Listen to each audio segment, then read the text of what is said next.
Maraming salamat po sa buhay at lakas na aming taglay, sa liwanag ng kaisipan at sa pagkakataong maipagpatuloy ang pag-aaral ng mga kabataan. Gabayan mo po ang bawat isa sa amin. Anuman ang bahagi na aming gagampanan, naway maging maayos at matagumpay ang pagtuturo at pag-aaral na aming gagawin sa araw na ito. Patawarin mo po kami sa aming mga pagkulang at pagkakasala. At sa aming paggawa, ikaw po ang aming makasama. Amen. Good morning to all the viewers of DepEd Valenzuela Live, especially to our dear grade 8 learners. I am Sir MARVIN and BENITEZ from Disciplina Village, BIGNAY National High School, and I will be your health teacher today. Before we formally start our lesson, let's have first our virtual classroom rules.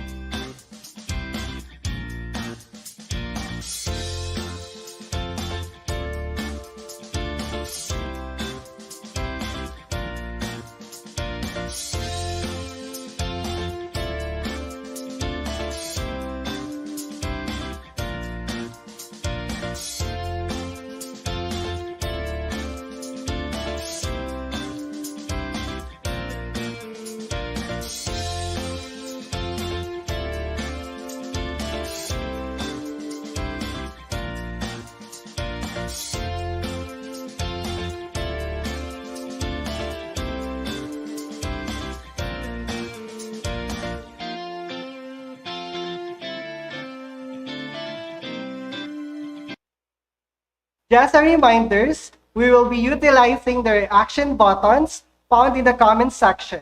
If you know the answer or you have a questions, feel free to chat them in the comment sections. There are teachers, moderators that will see and filter your comments. Now, let's proceed to the most essential learning competencies so that we are guided in our class discussion today. At the end of the lesson, you are expected to discuss strategies in the prevention and control of cigarette smoking and drinking alcoholic beverages. Apply resistance skills in situations related to cigarette and alcohol use.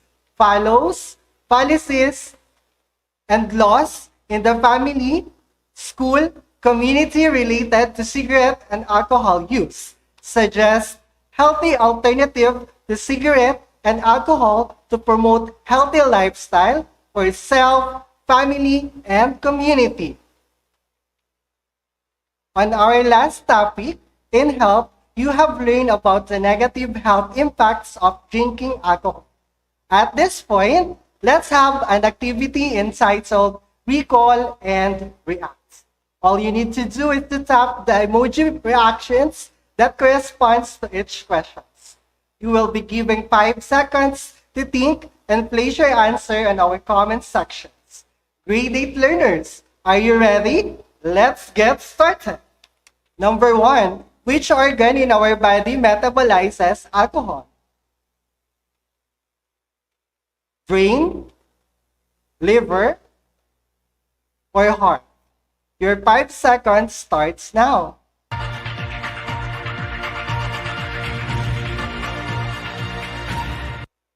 Great job, learners. The correct answer is liver. Number 2, what addictive substances is found in tobacco products? Nicotine, tobacco, and cannabis. Your 5 seconds starts now.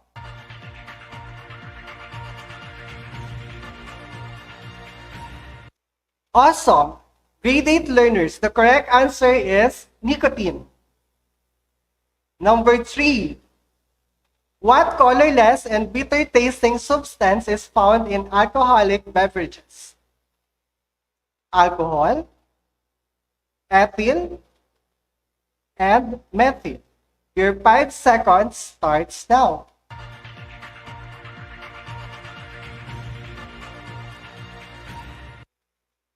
Superb! Grade 8 learners. The correct answer is alcohol. Number 4. Which of the following endangers one's health and fitness? Choosing a favorite hobby, being friends with smokers, exercise daily at least 30 minutes. Your 5 seconds starts now.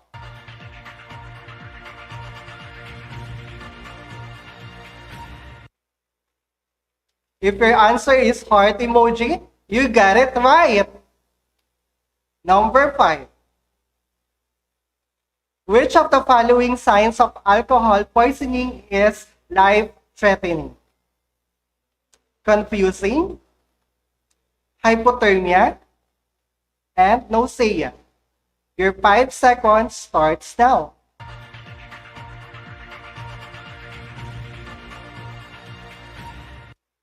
Amazing, grade 8 learners. The correct answer is nausea. May I remind everyone that this lesson needs strong parental guidance. It contains words or phrases that may not be suitable for young audiences, and parental guidance is highly recommended. Embrace yourself for another interesting lesson about prevention and control of gateway drugs, particularly the cigarette and alcohol. Today, we are going to explore about peer resistance skills, policies, and laws in prevention and control of smoking and drinking, healthy alternatives to cigarette and alcohol to promote a healthy lifestyle.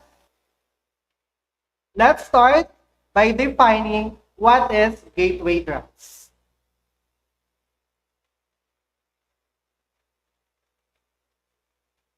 Gateway drugs are substances that are legal and readily available in the market. These drugs may lead users to use more dangerous drugs, such as marijuana and shabu. In the Philippines, the two common gateway drugs are cigarette and alcohol.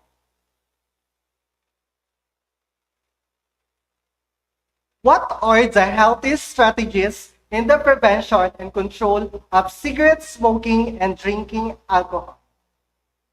Have you ever tried looking for positive ways to solve a problem to arrive at a healthy option in life?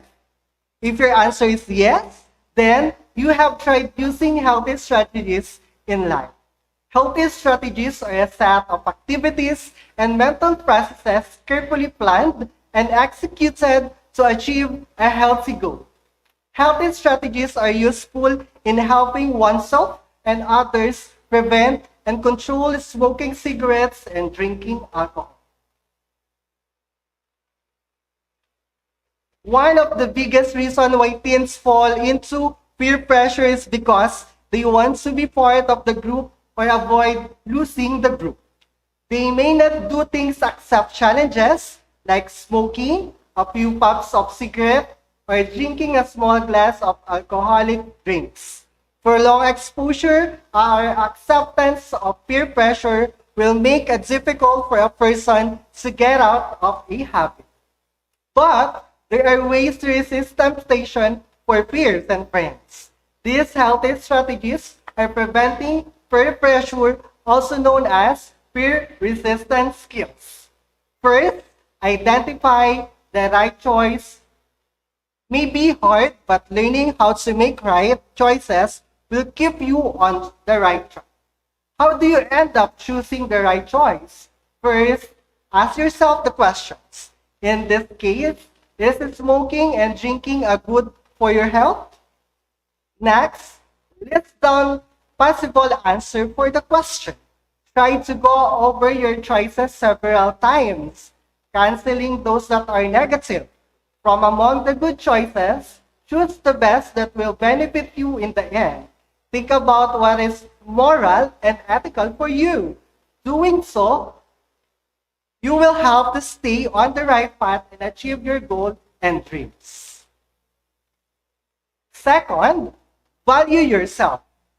Valuing means you have the good self-esteem or self-worth. It also means that you care so much for your life and that you will never think or do something which will harm your body and soul. The skill of valuing goes hand in hand with identifying the right choice. You cannot make good choice if you do not value yourself, for it is in valuing that deserve to live a good life. Third, assess yourself. Assertive means that your views, opinions, and action are recognized. Assertiveness is different from aggressiveness, as the latter implies hostility and angry disposition. Assertiveness applied to resisting smoking and drinking, like saying no in polite manner, and yet stressing that you are ready to do what to try it. Assertive behavior includes standing straight, making eye contact, and stating your position in a clear manner, and making no excuses for the given concern or issue.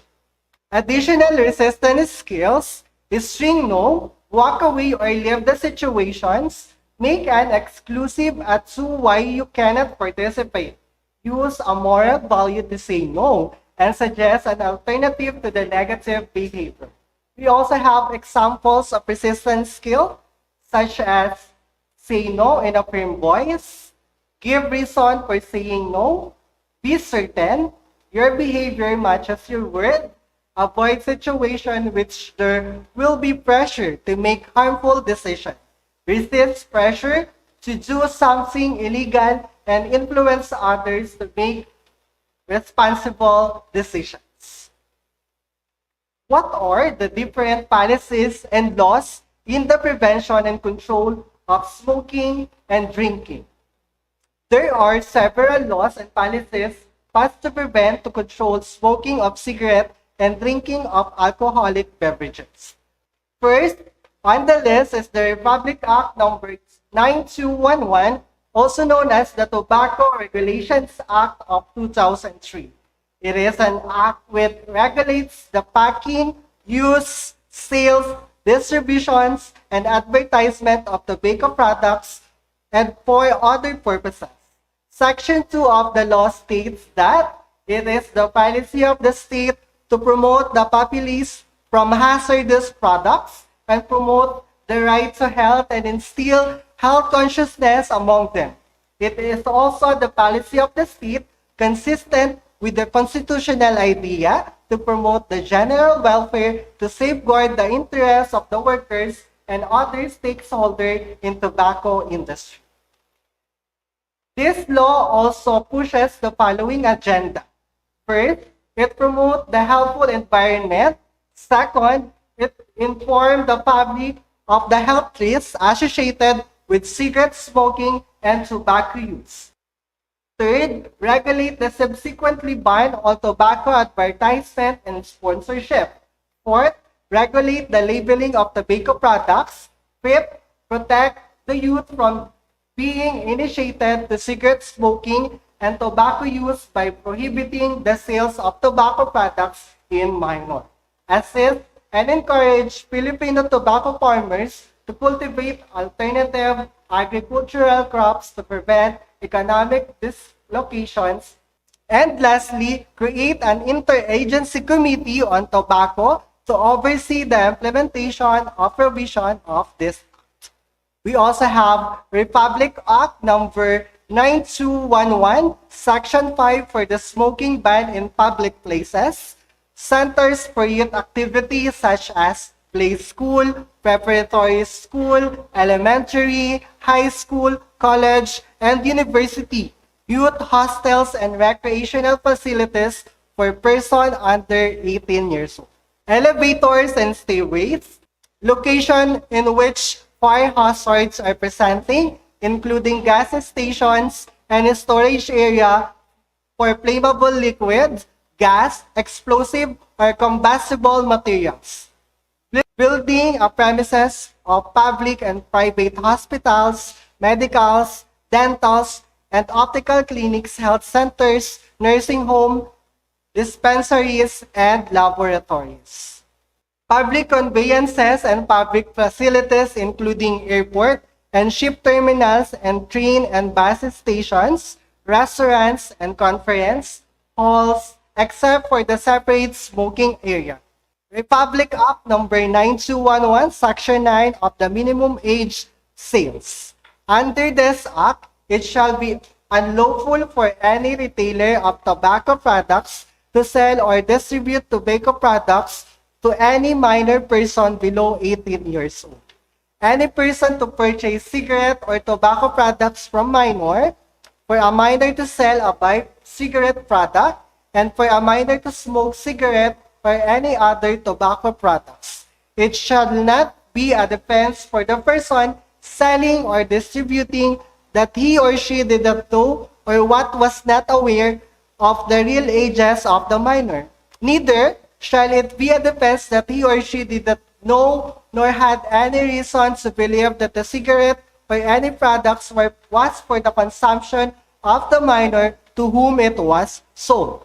Republic Act number 9211, Section 10, Sale of Tobacco Products within School Premises. The sale or distribution of tobacco products is prohibited within 100 meters from any point of perimeter of the school or other facilities frequented particular by minors.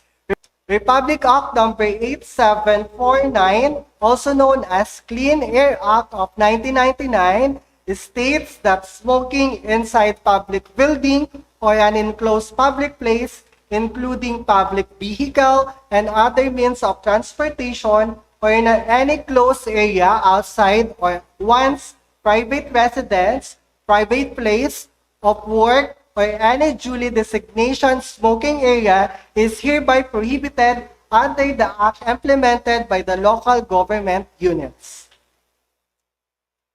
Next is the Republic Act number 10586, also known as the Anti-Drunk and Drug Driving Act of 2013. This act penalizes people who drive vehicle under the influence of alcohol, dangerous or prohibited drugs, and similar substances. Section 8 of the Act penalizes who refuse to undergo mandatory field sobriety and drug tests. The sanction can be confiscation and revocation of his or her driver's license, in addition to other penalties provided by the law. Section 12 of the law penalizes drug and drunk drivers with fine ranging from 20,000 to 500,000 pesos and confiscating, suspension, revocation of his or her driver's license.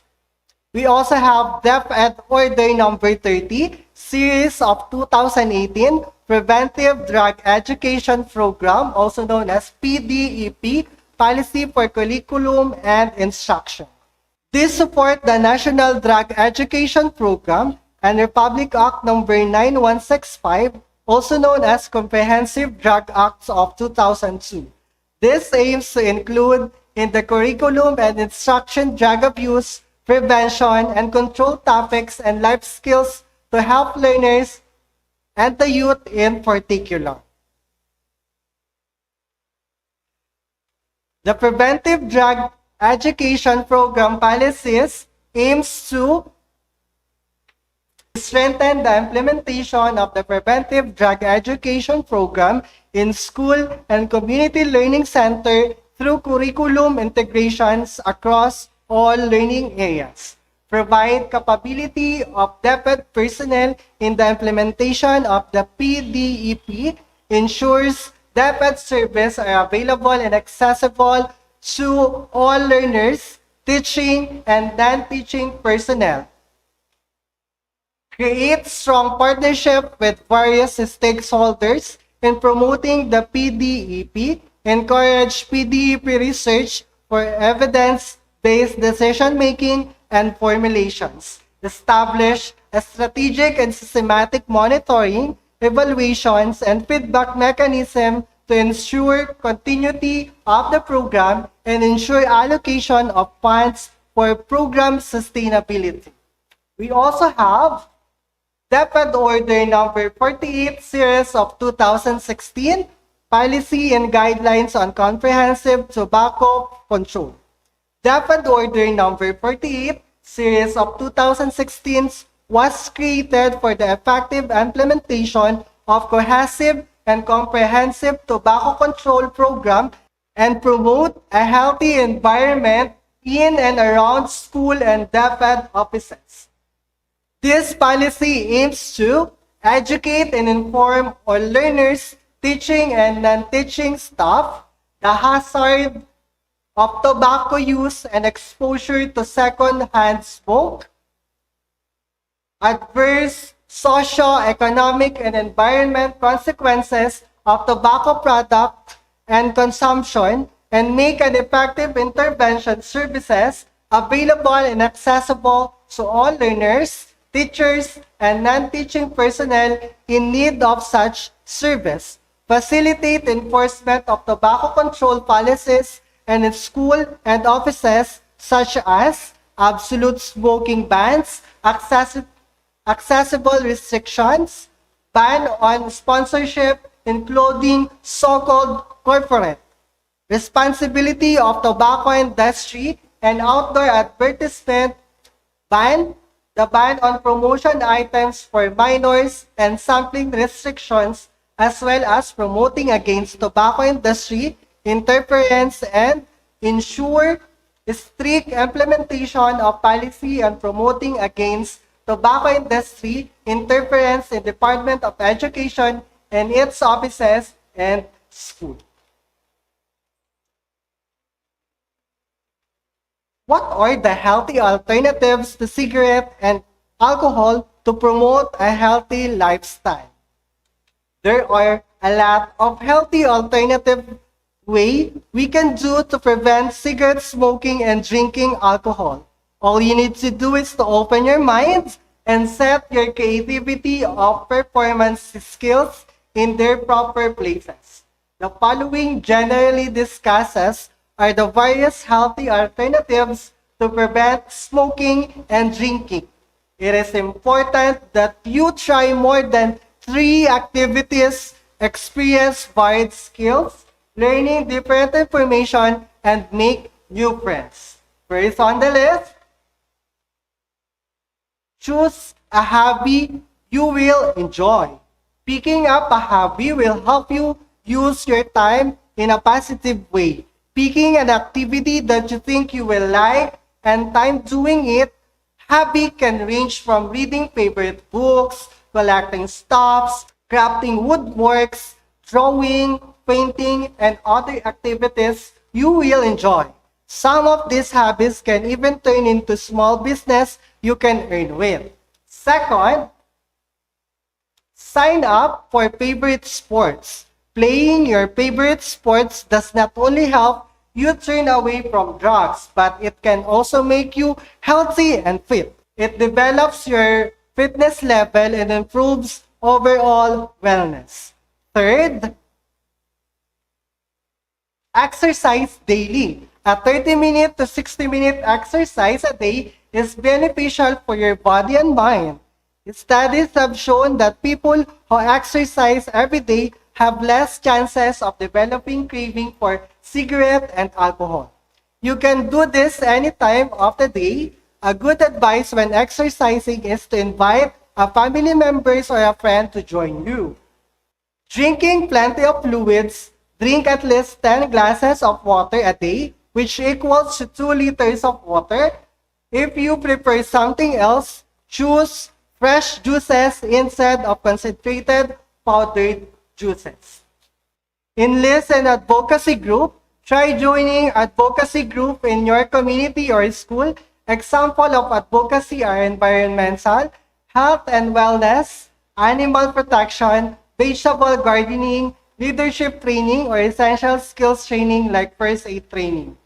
Participate in an environmentally healthy projects. Your community and school may have some interesting projects and programs regarding helping the environment. Some healthy environment projects are clean and green, urban vegetable farming, botanical gardening, tree planting, and coastal cleanup drive. Choose friends wisely. There is a saying that goes, tell me who your friends are, and I will tell who you are. If your group of friends are non-smokers and non-alcoholic drinkers, then your chances are you will never learn to smoke and drink. It is significant that you choose your friends well. A person with few good friends is better than a person with a lot of friends who influence you negatively. Hang out in a smoke-free drinks. If you are visiting public places, hang out with your friends in a smoke-free zones. If the sign says it is smoke-free and there are people smoking, do not hesitate to tell the management. It is your right, after all, to be breathing clean air. Choose alcoholic-free drinks. Partying and staying in a restaurant is hard to resist as they serve food and ambience is cozy. One rule to remember, though, choose non-alcoholic beverages. If you are being offered cocktails, assertively say no, thanks, as cocktails are mixed well with alcohol.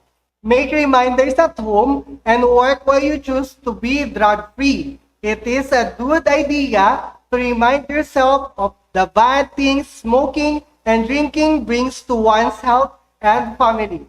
Remember, learners, smoking cigarette and drinking alcohol are not just addictive vices. They are also affect your health negatively. That is why you should keep yourself from getting a taste of them. For your activity, research on the provision of Republic Act number 8749, also known as the Clean Air Act of 2009. Write an essay that relates to cigarette smoking and submit it to your Mapeh teacher. Here are the rubrics that you need to be followed in making your essay.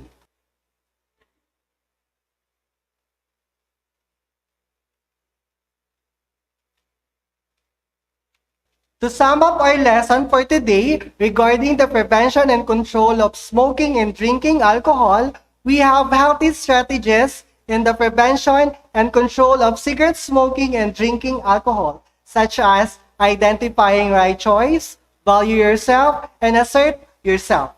We also have policies and laws in prevention and control of smoking and drinking.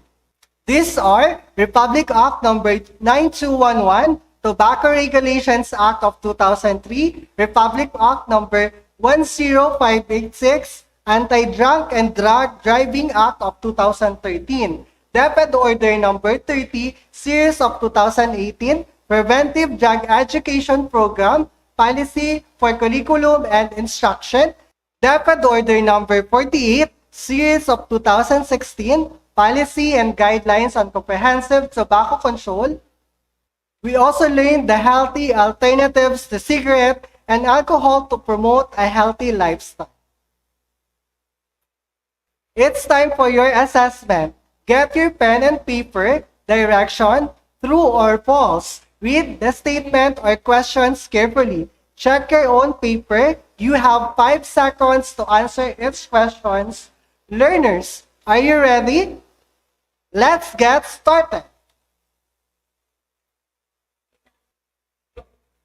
Number 1, smoking is an environmental concern and issue.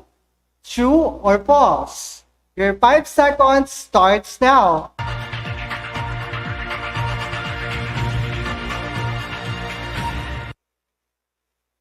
The correct answer is false. Number 2, alcohol drinking along streets and alleys are not acceptable. True or false? Your 5 seconds starts now.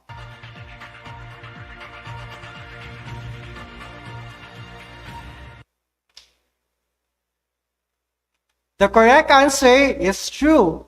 Number 3. Exercise and joining sports can help turn your attention away from drugs. True or false? Your 5 seconds starts now.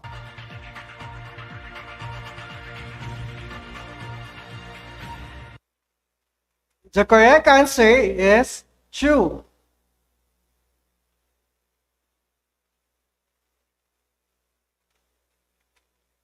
Question number 4.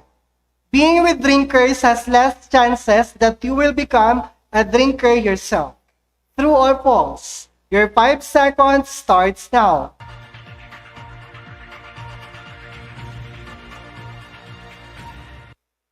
The correct answer is false. Question number 5.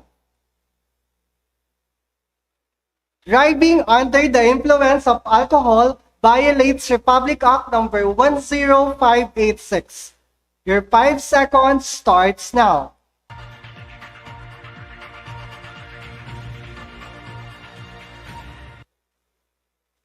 The correct answer is true. Great job, grade 8 learners! I hope that our lesson today gave you an enlightenment on how you are going to prevent and control cigarette smoking and drinking alcohol.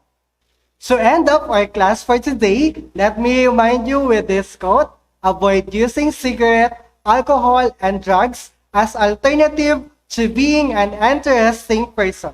Once again, this is Marvin and Benitez, your live stream teacher of Disciplina Village, Bignay National High School, saying, dito sa Valenzuela City, anuman ang sitwasyon, tuloy ang edukasyon. Goodbye, learners!